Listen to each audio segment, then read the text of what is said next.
Hello, I'm Owen Ralph from Greenwoodside, and in this video I want to talk about using analytics to improve your social media activity. Now, if data and maths in general isn't something that you find particularly interesting or take any pleasure in at all, social media insights and analytics can all seem a bit of a daunting prospect, a bit of a boring prospect, and you might run away from it as fast as you possibly can. Because there are just so many numbers and graphs that you get, particularly in Facebook, which is what I'm going to focus on here.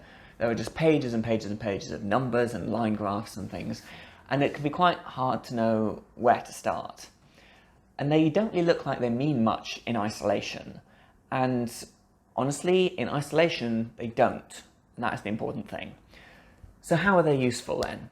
Well, firstly, they allow you to initiate an iterative process when doing your social media activity of creating, measuring, and changing. So firstly, you put something out there, you see how well it does, and then you make changes based on what worked and what didn't, and then you start again. And that iterative process is the cornerstone these days of digital marketing. And so then how do you make the numbers make sense? So as I said, you do not use the numbers in isolation because they're fairly meaningless. The important thing is to use them to make comparisons.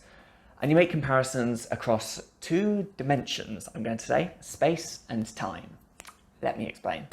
So when I say comparing across space, I mean comparing different posts or different pages, basically comparing different social objects which are of the same type and seeing which one has the better numbers and which one had the better performance. And then when I say comparing across time, what I'm referring to is looking at a single trend or a single object and just seeing how its numbers and performance have changed over time. So then, let's dive into some specific numbers which you should be looking at. Firstly, you need to compare your page's performance to other pages. And Facebook has a specific tool which allows you to do that, which you should definitely be using. What it does is it allows you to choose 4 or 5 other pages who are kind of similar to your page and whose activity you want to track. So first thing to do is identify those. What I would recommend is, so choose probably musicians who are doing a similar thing to what you are doing so that you're kind of comparable, but don't just necessarily go with musicians whose music sounds similar to yours or whose music you particularly like. Go with musicians whose social media activity seems to be pretty good, who are appearing in your newsfeed on a regular basis, and who seem to be getting a lot of engagement. So who basically seem to be doing all the things right and all the things that you should be emulating. Then once you've chosen those pages, you will end up with a chart which allows you to compare a few things, which I'll just run through now. You can compare total page likes, which actually isn't hugely important. You can compare pages with different size audiences, that's fine, but it's a useful bit of context for the following numbers. And next there's audience growth, which is much easier to compare directly and is much important.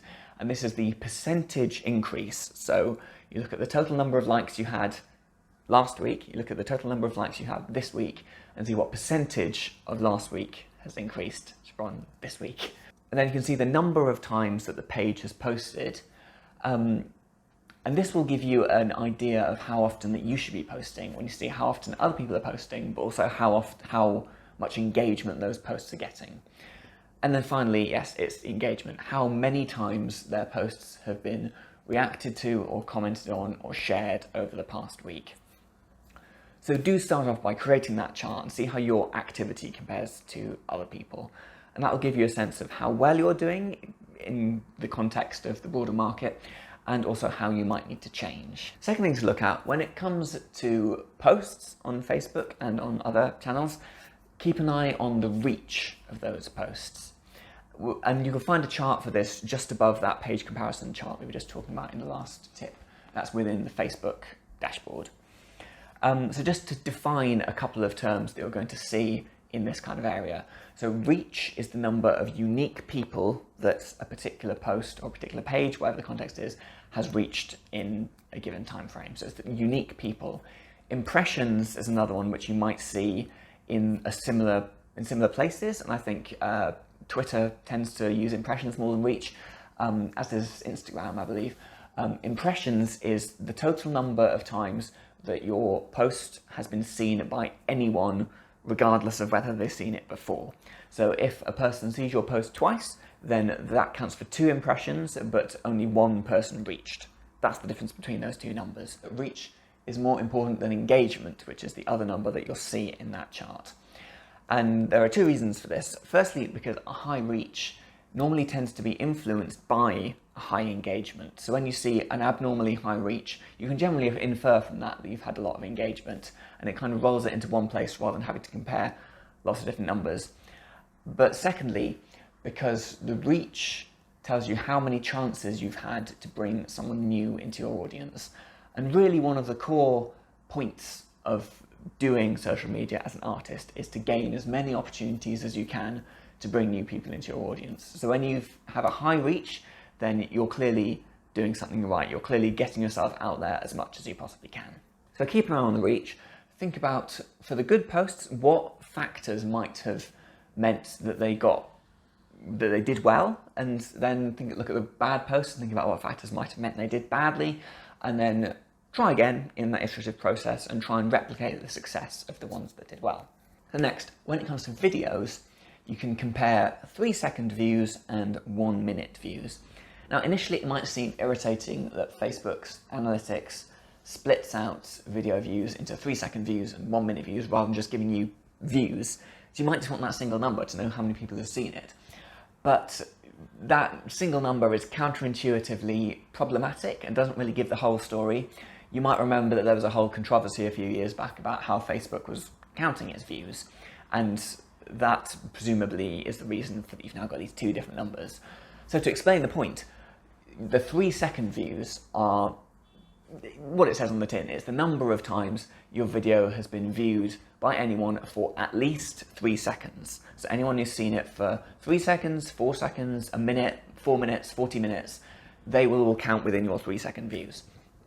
And then 1-minute views is the same thing, but it's everyone who's seen it for a minute or more. So all of those people will have been included in the 3-second views. But the important thing is you've got that smaller number then to let you know how many people made it to the 1-minute mark. And this comparison gives you a basic insight into what's known as viewer retention, which is how long it takes people to get bored, basically. And you can look at this mapped out in more detail in a graph within Facebook Creator Studio if you want to. But just seeing those 2 numbers gives you enough of an indication of whether your content has been engaging enough to keep people hooked until at least 1 minute through. So a good thing to do is compare your videos that you put out recently and look at the level of drop-off between the 3-second views and the 1-minute views. And look at the ones which haven't had that much drop-off, and those are the ones that have done well, and think about why they might have done well. Then look at the ones where the 3-second views are hugely more than the 1-minute views, which might be really small, and think about why people might have got bored. Did you talk for too long at the beginning, basically, is a common one. Or what other factors might have meant people didn't stick around for more than a few seconds. And finally, keep an eye on your page likes. So growth in your page likes, your page audience, really is a seal of approval that your content is doing well and is getting people's approval, is bringing them in, they want to see more from you. Generally, when your likes are growing, it's because either people have come from another source, they might have kind of heard you at a gig and then sought you out on Facebook, so they wanted to follow you that way.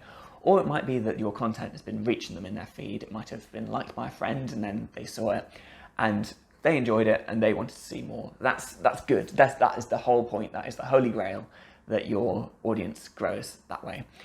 If it's not going up that fast, then consider what changes you might want to make in the earlier points that might sort of improve your reach and improve the amount of engagement you're getting.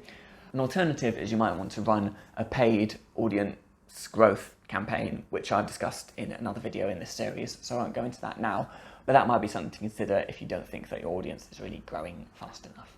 So there we go, that's a few numbers that you should be keeping an eye on. Remember that even though this stuff isn't really that fun, you may not find it that interesting unless you're a massive nerd like me, it's a vital element in that loop of improving your content, of creating, measuring, and changing. So do take the time to take a look at those numbers occasionally. If you want any more detail on any of this, or you need any help kind of getting to grips with the numbers, drop me an email at my email address below, and good luck.